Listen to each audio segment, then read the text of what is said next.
नमस्कार, मी राधा स्वागत करते तुमचं राधाज मॅजिक किचन या आपल्या यूट्यूब चॅनेलवर। तर आजपर्यंत तुम्ही कांदा पालक भजी बऱ्याचदा केले असतील, पण या पद्धतीने कांदा पालक भजी तुम्ही कधीही केले नसतील। अगदी गाड्यावर भेटतात तशीच क्रिस्पी खुसखुशीत ही कांदा पालक भजी। तर कशी बनवायची यासाठी रेसिपी अगदी शेवटपर्यंत नक्की पहा। चला तर मग आजच्या रेसिपीला आपण सुरुवात करूया। तर सर्वात अगोदर इथे आपल्याला पालक घ्यायचा आहे। पालक इथे आपल्याला स्वच्छ पाण्याने चांगला धुवून घ्यायचा आहे।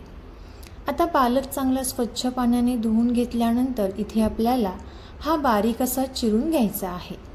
अगदी खूप बारीकही नाही किंवा अगदी खूप मोठाही नाही, या पद्धतीने इथे आपल्याला हा पालक चिरून घ्यायचा आहे।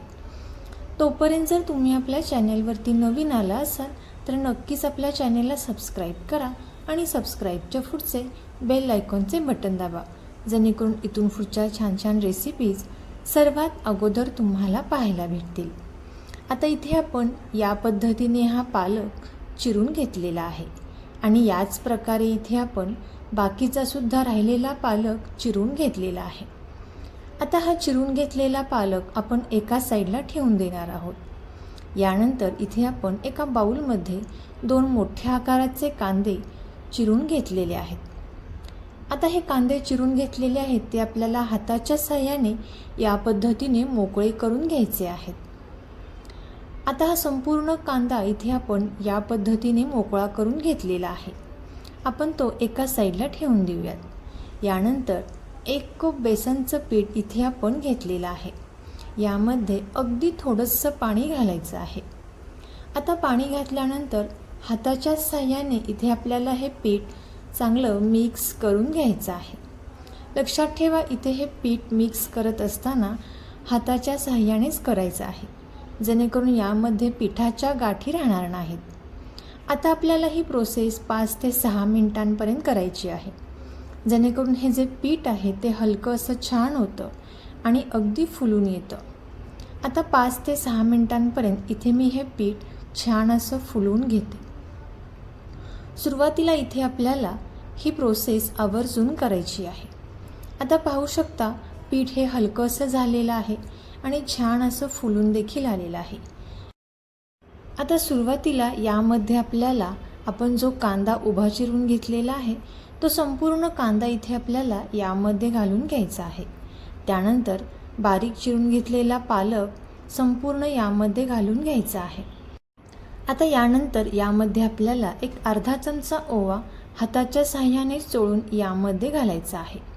ओवा घातल्यानंतर एक अर्धा चमचा धने पावडर आपण यामध्ये घातलेली आहे आणि 1 चमचा लाल मिरची पावडर इथे आपण यामध्ये घातलेली आहे। लाल मिरची पावडर तुमच्या आवडीनुसार तुम्ही कमी जास्त करू शकता।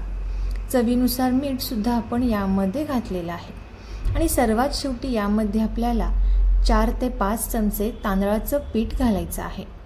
आता यामध्ये इथे आपल्याला सुरुवातीला पाण्याचा वापर अजिबात करायचा नाही। आता इथे आपण हे मिश्रण संपूर्ण चांगलं व्यवस्थित मिक्स करून घेणार आहोत। रेसिपी तुम्ही इथपर्यंत पाहत आलाच आहात तर नक्कीच या रेसिपीला लाईक करा आणि चॅनेलला सबस्क्राईब करायला अजिबात विसरू नका। आता इथे मी हे चांगलं मिक्स करून घेतलेलं आहे। आता सर्वात शेवटी यामध्ये आपल्याला अगदी थोडंसं पाणी घ्यायचं आहे आणि यावरती घालायचं आहे आणि या पद्धतीने हे पुन्हा एकदा चांगलं मिक्स करून घ्यायचं आहे। पाण्याचा वापर आता इथे आपल्याला खूप जास्त असा करायचा नाही, कारण आपण बेसन हे पाण्यामध्ये छान असं भिजवून घेतलेलं आहे। आणि सर्वात शेवटी यावरती आपल्याला अगदी चिमूटभर असा सोडा यामध्ये घालायचा आहे।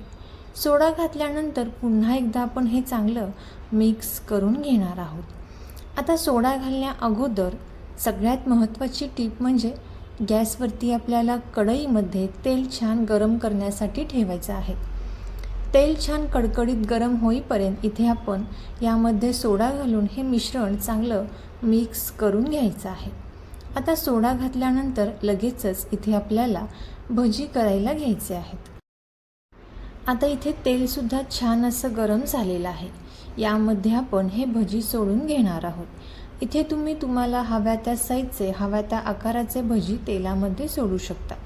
इथे मी गोल गोल भजी जशी गाड्यावर भेटतात त्याच पद्धतीने कांदा पालक भजी या तेलामध्ये सोडलेले आहेत। आता सुरुवातीला गॅसचा फ्लेम थोडासा फुल ठेवायचा आहे आणि त्यानंतर इथे आपल्याला गॅसचा फ्लेम थोडासा कमी करायचा आहे आणि मंद आचेवरती हे भजी छान असे तळून घ्यायचे आहेत। जोपर्यंत याचा कलर चेंज होत नाही तोपर्यंत हे भजी छान असे तळून घ्यायचे आहेत। आता इथे मी याचा कलर चेंज होईपर्यंत हे भजी छान असे तळून घेतलेले आहेत। पाहू शकता मस्त अशी कुरकुरीत कांदा पालक भजी इथे तयार झालेली आहेत। आता याच प्रकारे इथे आपण बाकीचे सुद्धा सर्व भजी तळून घेणार आहोत। तर तुम्ही सुद्धा याच पद्धतीने कांदा पालक भजी नक्की ट्राय करून पहा आणि कसे झाले ते कमेंट करून नक्की सांगा। तुम्हाला जर ही रेसिपी आवडली असेल तर नक्कीच ही रेसिपी आपले मित्रमैत्रिणी आणि नातेवाईकांसोबत शेअर करा। चॅनलवरती नवीन आला असाल तर नक्कीच चॅनलला सबस्क्राईब करा आणि सबस्क्राईबच्या पुढचे बेल आयकॉनचे बटन दाबा, जेणेकरून इथून पुढच्या छान छान रेसिपीज सर्वात अगोदर तुम्हाला पाहायला भेटतील। रेसिपी अगदी शेवटपर्यंत पाहिल्याबद्दल धन्यवाद।